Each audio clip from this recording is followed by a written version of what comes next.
Welcome to our podcast, Doing It Right. This podcast reveals authentic stories from successful leaders doing it right. It's about their journey to become a leader, their choices, motivations, and lessons. In essence, how they built successful personal brands.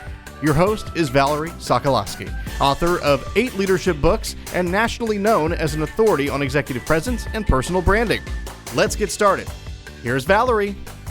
Well, so as always, I have my cup of coffee, which today is water, so I don't get all choked up because this is going to be a very special show.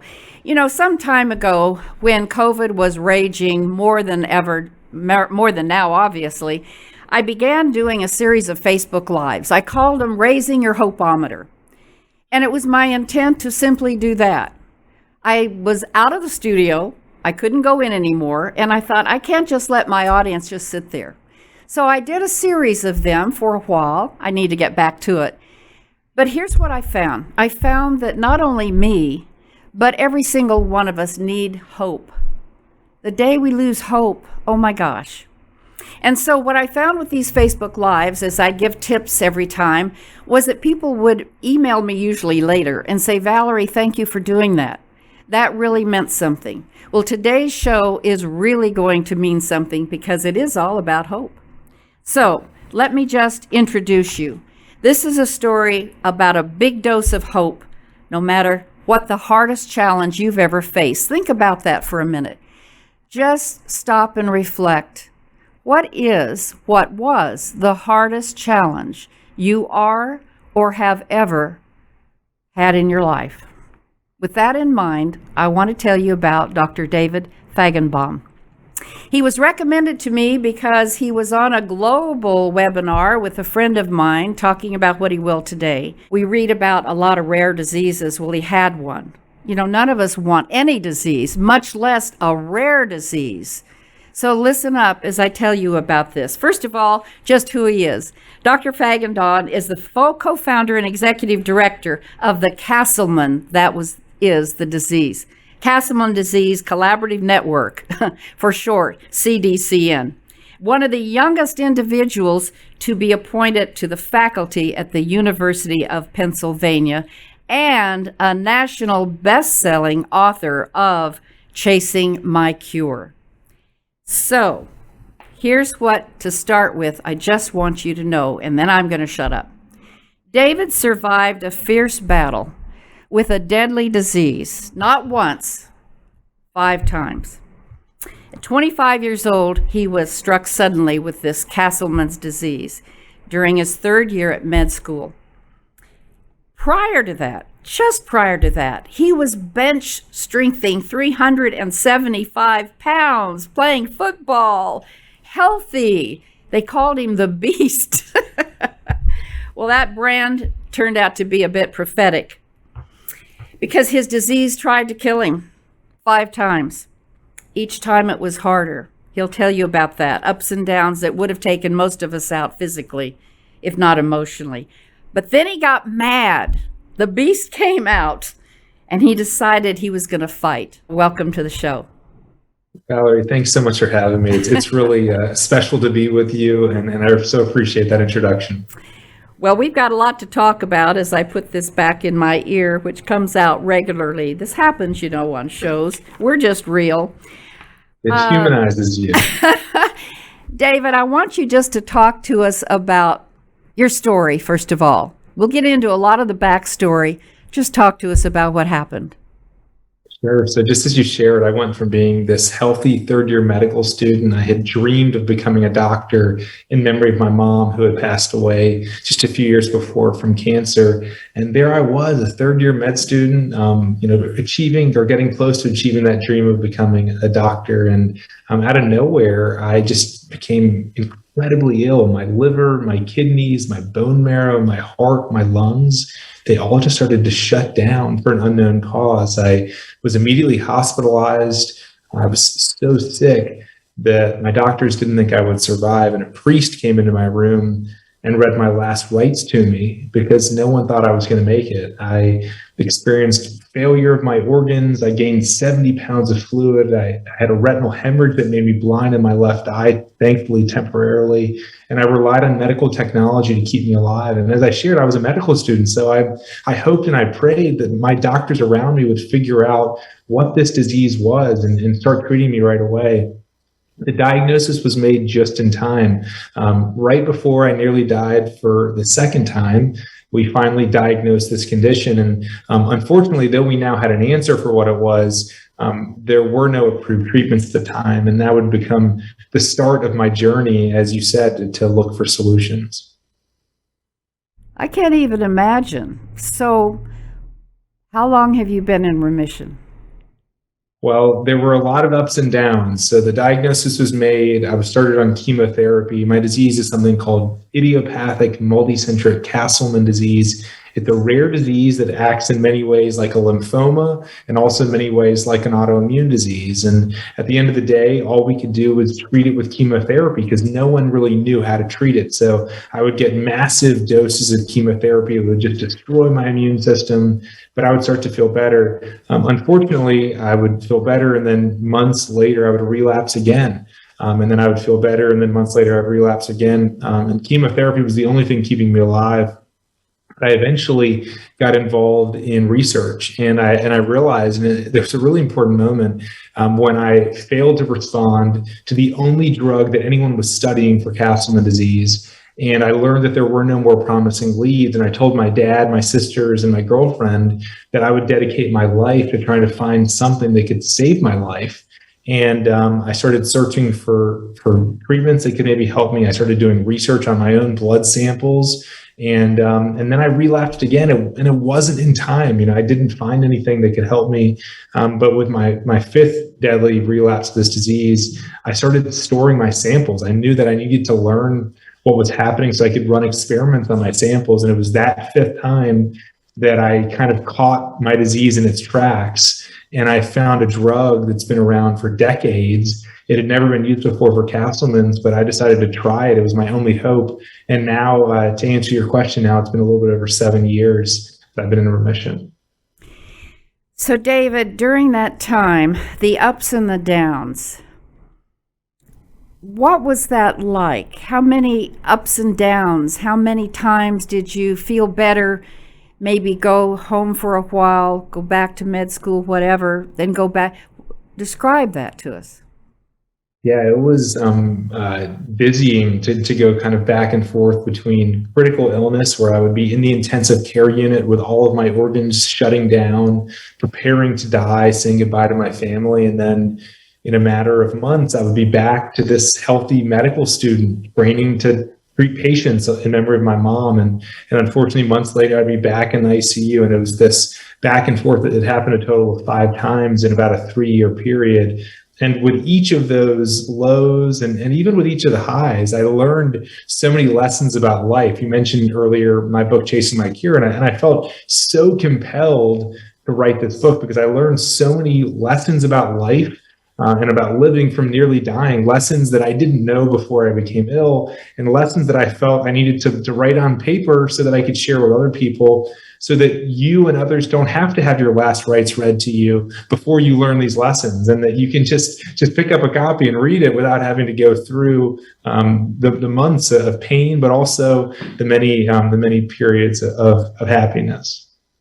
And David, during that time, you had your family as a support system. You had your girlfriend now, thank God, wife and little That's girl. Right. During that time, where was Caitlin, your wife now, and where did she play in all of this? So Caitlin played such an important role throughout my journey. Caitlin and I started dating while I was an undergrad at Georgetown. I played football at Georgetown, and I did pre-med courses, and so I could want to go to medical school. And I also got the opportunity to meet Caitlin, and we dated for a few years before I became ill, and actually broke up just a few months before I became really sick. We had this sense, 25 years old, well, we love one another. But you know what? If it's meant to be, it's meant to be. We can take a break now. We don't need to make this relationship work now, because it'll all work out in the future. And then I found myself on my deathbed, realizing that I didn't actually have all the time in the world, and that I couldn't just kind of take anything in life for granted. I couldn't just say, if it's meant to be, it's meant to be. And so when I got out of the hospital about 6 months later, the first phone call I made was to Caitlin, and said, I wish that I had fought for our relationship. I really regret that I didn't, and that we didn't try to make it work, because I would have wanted to spend those last couple of months of my life, with her.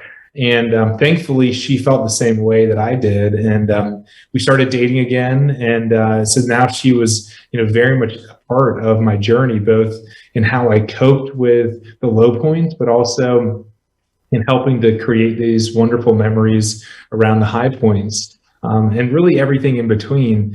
There were so many times throughout this journey where I was so focused on trying to find a treatment that could save my life that I lost track of things around me. I would forget to eat meals. I would, kind of forget the basics of life, and the importance of spending the time with people that you love. And Caitlin was kind of always there to, make sure I didn't forget that, yes, I'm searching for a cure for me and for other patients, but I can't forget about the things around me and the people around me along the way. And she constantly reminded me of that. And also she oftentimes, made sure I ate meals, which was a good thing, because, it's hard to cure a disease when you haven't eaten all day. So she just, in a million ways, has just been so supportive. That is such a love story. I know Caitlin was there from the very beginning, and I know you pushed her out, didn't want her to see you in the hospital, and she just kept coming back. We need those love stories too, David. We really do. And speaking of love stories, your mom was such a big supporter all through your school life, and much more than that in what drove you to be the beast and now to do what you do. Tell us about that. Sure, you're absolutely right. Caitlin has inspired me to want to keep fighting, and I have this vision for the future with her and with our daughter Amelia that I keep working towards. And at the same time, my mom taught me so many of the lessons and gave me so many of the tools to be able to actually do that, to achieve that goal, which is to overcome obstacles and to find solutions where it doesn't seem like there are any. And my mom was just the most incredible person. She was just the supporter to everyone around her. She always found a way to make you laugh and make you smile during your toughest times, but also to find solutions and to help you to think through, how can you overcome challenges? And so my mom was just the best, simply. And I miss her so much. She passed away I was 19 years old, and that experience, as I mentioned earlier, drove me to want to go into medicine. It also inspired me to want to start an organization in her memory, an organization I started called AMF. My mom's name was Anne Marie Fajgenbaum. Her initials were AMF. And I started this group, which initially stood for Ailing Mothers and Fathers, now stands for Actively Moving Forward, which is all about continuing her legacy of being the supporter for other people. AMF is a support group for grieving college students coping with the illness or death of a loved one. And I just love that even today, almost 20 years later, college students around the country are receiving support from other college students because of the kind of life my mom lived, that she's inspired. And she died of a brain tumor, and yet you have one of your teachable points of view from that about the silver lining. Would you expand on that a little? Sure. She taught me so many lessons. One of those is, as you mentioned, silver linings. COVID is just one of many challenges that so many of us are dealing with in our daily lives. And if you're anything like me, you've probably been encouraged over the years to look for a silver lining, to say, COVID's terrible, but is there a silver lining here? Maybe you spend more time with your spouse, or maybe you actually were able to spend more time with your kids because, you guys were all living in the same house together. What is that silver lining that you can look for? But my mom took it one step further. It wasn't just that we should look for silver linings and see, what is a silver lining that's emerged.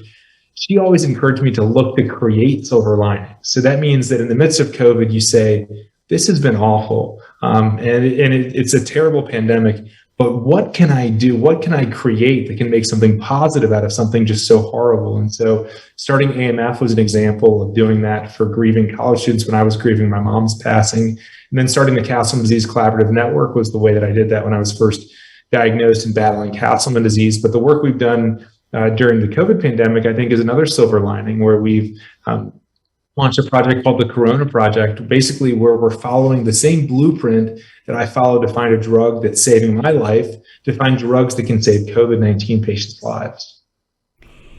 So, David, this is also fascinating. Your book was just incredible. I can't wait for people to buy it.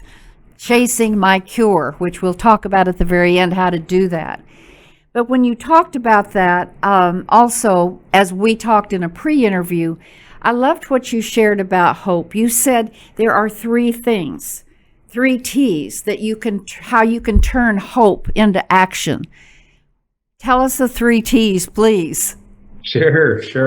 So the subtitle of my book is A Doctor's Race to Turn Hope into Action. And the reason I chose that as the subtitle is because turning hope into action, I think, is the most fundamental lesson that's come from my journey. So I was always a very hopeful person. I was always very optimistic about the future, very hopeful that the right things would happen to the right people. I think it's really important to be hopeful. But what I've learned over the course of my journey, both in watching my mom's illness and her passing, and then the work that I do for Castleman disease and grieving college students, and it's just become, and then in my own case, just become so clear that when we hope for something, or we pray for something, or we wish for something, the most important thing we can do is to ask ourselves, what can we do today to get closer to that which we're hoping for? What actions can we take? So the first T is today. What actions can we take today to get us closer to that which we're wishing for tomorrow? So the second T is, what is that thing that you're wishing for, you're praying for, you're hoping for? And then go back to that first one, which is, what can I do today to get me closer? And the third T is that for nearly every challenge that is important to overcome, we can't overcome it on our own. So the third T is your team. You need to make sure you assemble the right team of people to overcome it. So it's reflecting on, what am I hoping for tomorrow? What can I do today to get closer to that which I'm hoping for? And what sort of team do I need to assemble to make sure that I can achieve this goal, or at least do the things I have power over to get closer to achieving that which I'm hoping for? Boy, that just, inside of me, it's just like, yes, yes, and yes. Go. Go. And then here's what I loved so much. I reflected on this during the last week and a half, before we do this show, and before when we did our interview. You said, think it, do it. Yes. And I don't know about you listeners, but I'm at a point in my life where there are some things that I've been thinking about. So David, you never know how God works, right? That just went, ooh.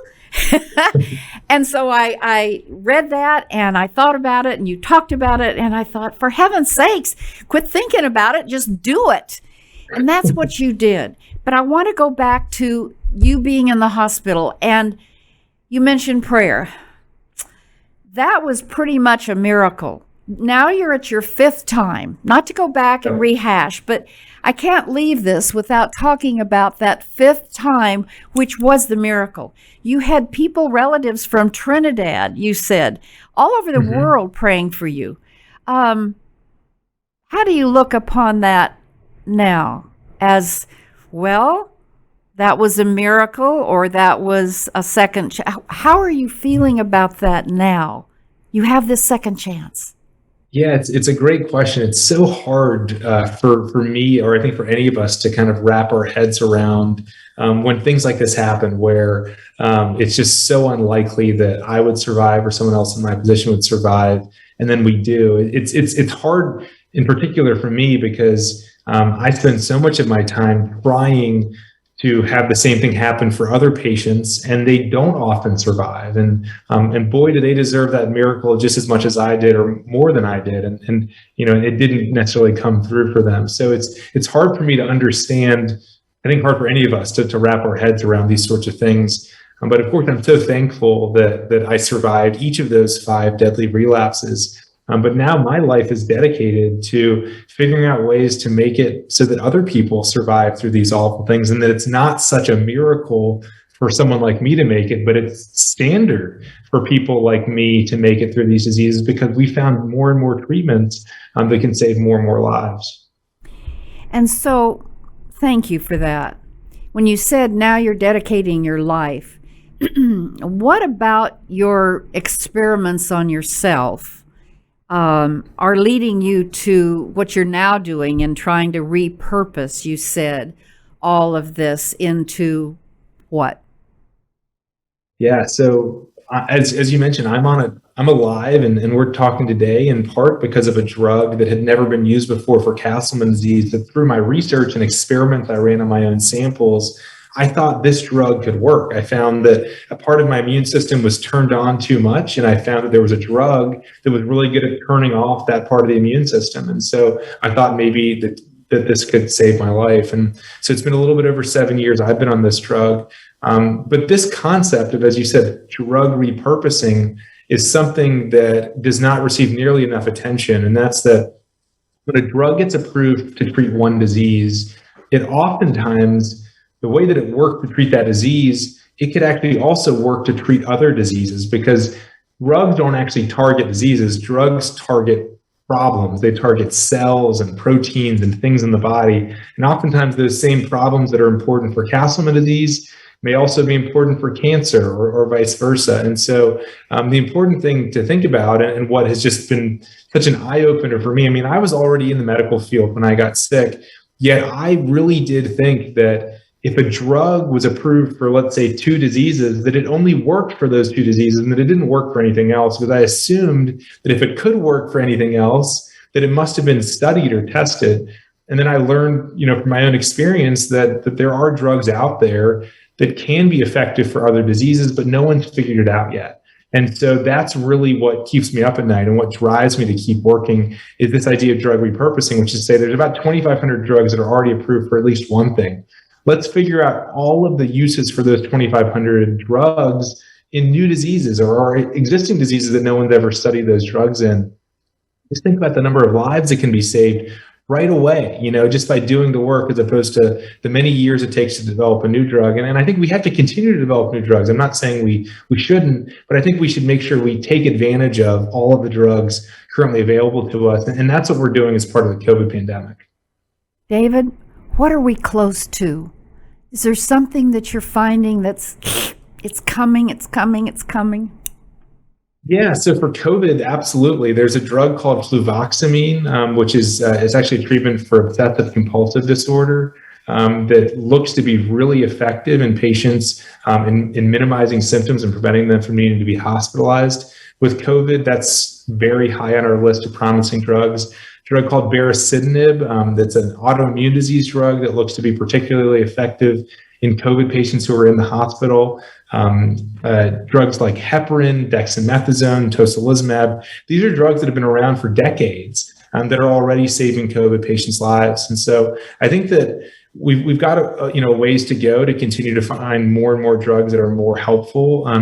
But really exciting progress has been made. And we've proven through COVID, and also through my experience with Castleman's, that there are drugs out there that are just sitting on the shelf that might actually be helpful for diseases that we don't even know about. And I'm so hopeful that we can figure out a way forward so that we really take advantage of all the drugs that are currently available to us. Well, you said it well. You said we're in overtime. Make every second count. That's what you're doing. And I found it fascinating in the book when it talked about that you decided to go get an MBA so that you had a business background along with your med background. How has that served you?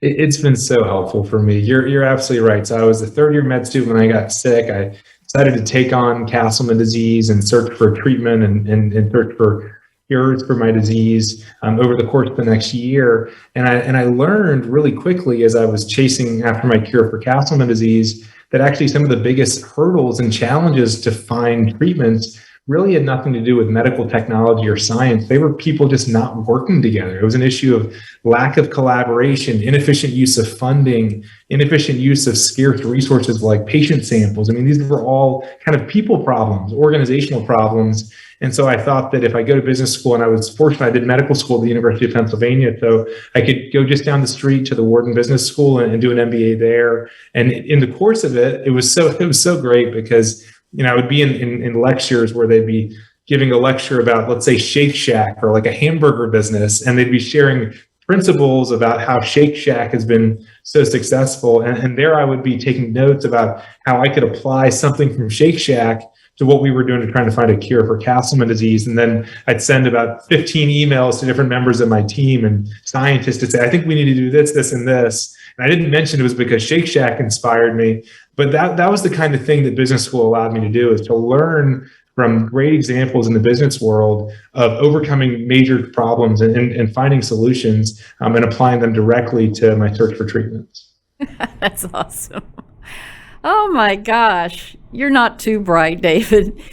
You're also a man that likes humor. We talked about that.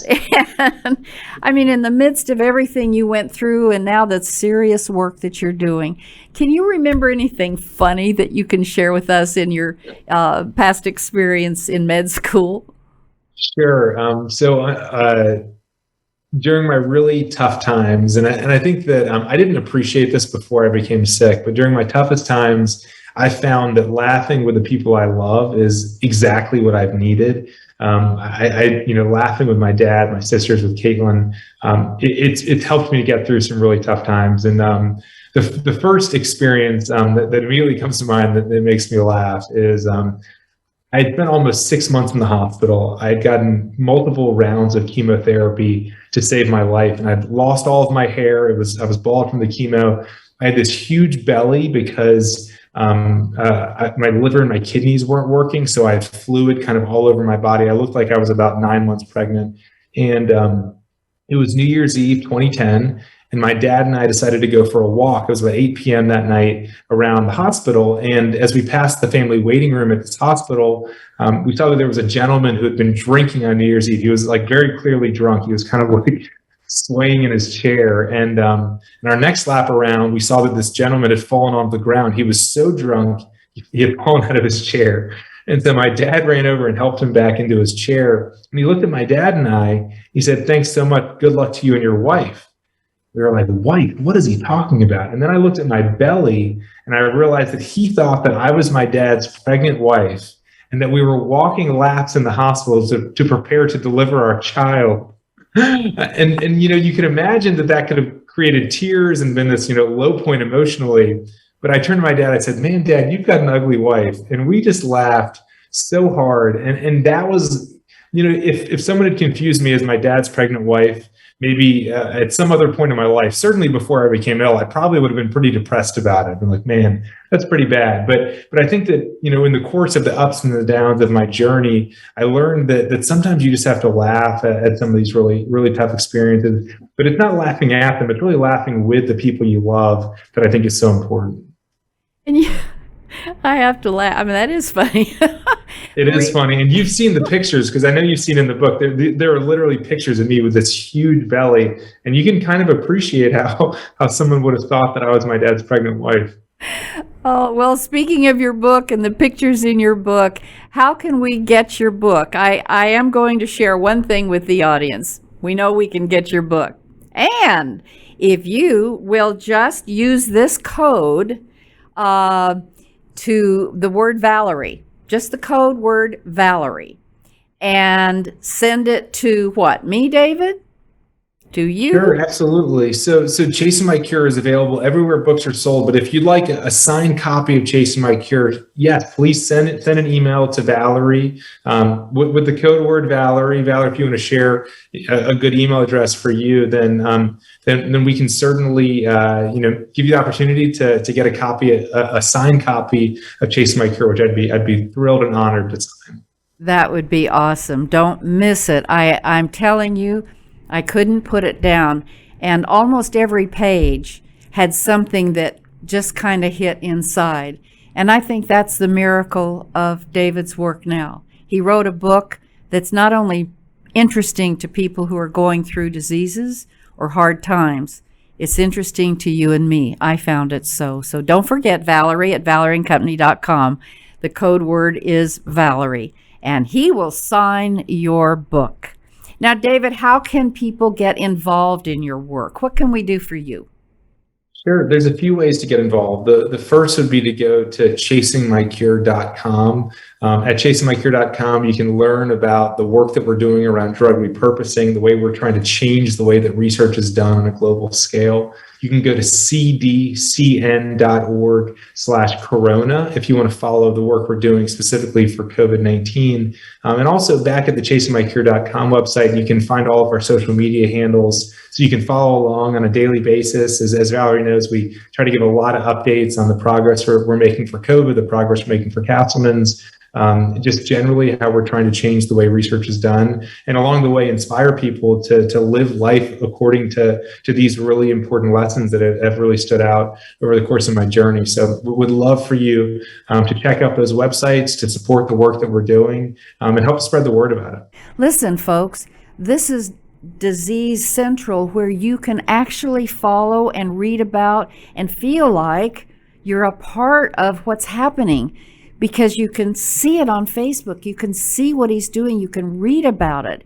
You know, it's another thing to go to your doctor and say, well, what's new, right? But this man is doing it like on a daily basis. So it's almost like he becomes your friend. He's become my friend. Yes. I'm going to follow, and I want you to as well. So, David, I thank you so much for being on the show, and stay with me just for a minute, because I want you to hear what I'm going to do next. Before I do want to say thank you to my sponsor, which is Betty Ryder Boutique at Preston Center. So she is kind enough to let me sometimes wear their beautiful clothes. I can't have a wardrobe for every single show, so that's really good, isn't it? All right. I have a challenge for you. I've really given this a lot of thought. There is a site, a hope site, called thekindnesspandemic.org. Thekindnesspandemic.org. My friend Jan Strimple told me about it.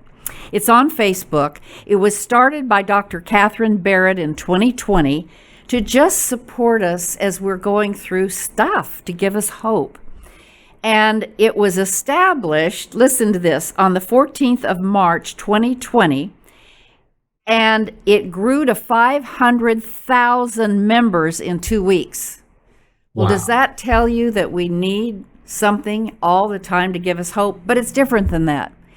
It helps us have awareness, emotional intelligence of what we can do, just little kind things. So here's my challenge. I want you, my listeners, to please send me an email, and let's share the different kindnesses that we are becoming more aware of that we could do any day. And here's what some of the people who have received some kindnesses, and I just mean, listen, it can be a smile. It can be a pat on somebody's back saying, thank you for letting me get in line at the grocery store ahead of you. I don't care what it is. It can be handing a granola bar to a homeless person. I did that recently. I'm going to send that to her. It doesn't matter. It's the awareness. But listen to this. Here's what a few people said who received some kind of a genuine kindness. Somebody said, it makes me feel fuzzy inside. It helps me connect to another individual. It turns a stranger into a friend. It makes me feel connected, like I'm at one with that person. After all, we all breathe the same air. It makes my whole day sunny. I think kindness is about awareness. We all have struggles, and quite often I'm humbled when I realize that someone else is really struggling far more than me. Kindness is being motivated to at least help ease that struggle for another in some way, no matter how big or small that act of kindness is. It will always be appreciated by those who need it and receive it.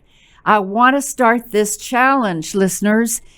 Go out there, do something, and then email me and let me know what you did. And I'm going to start posting those things. Let's get a movement going. Will you do that? It's thekindnesspandemic.org. And so with that, as always, I love you all for being supportive of this podcast. Please, if you haven't hit the red button, do so and subscribe. Tell others to do so. And until next week, go out and be kind. Bless you all. Thanks for listening. To receive Valerie's voice, free monthly leadership tips, and to learn more about her leadership programs and coaching, visit her website, valerieandcompany.com. Next week, we'll be here again to inspire, engage, and equip you with teachable points of view from successful leaders who have been doing it right. Until then, lead authentically.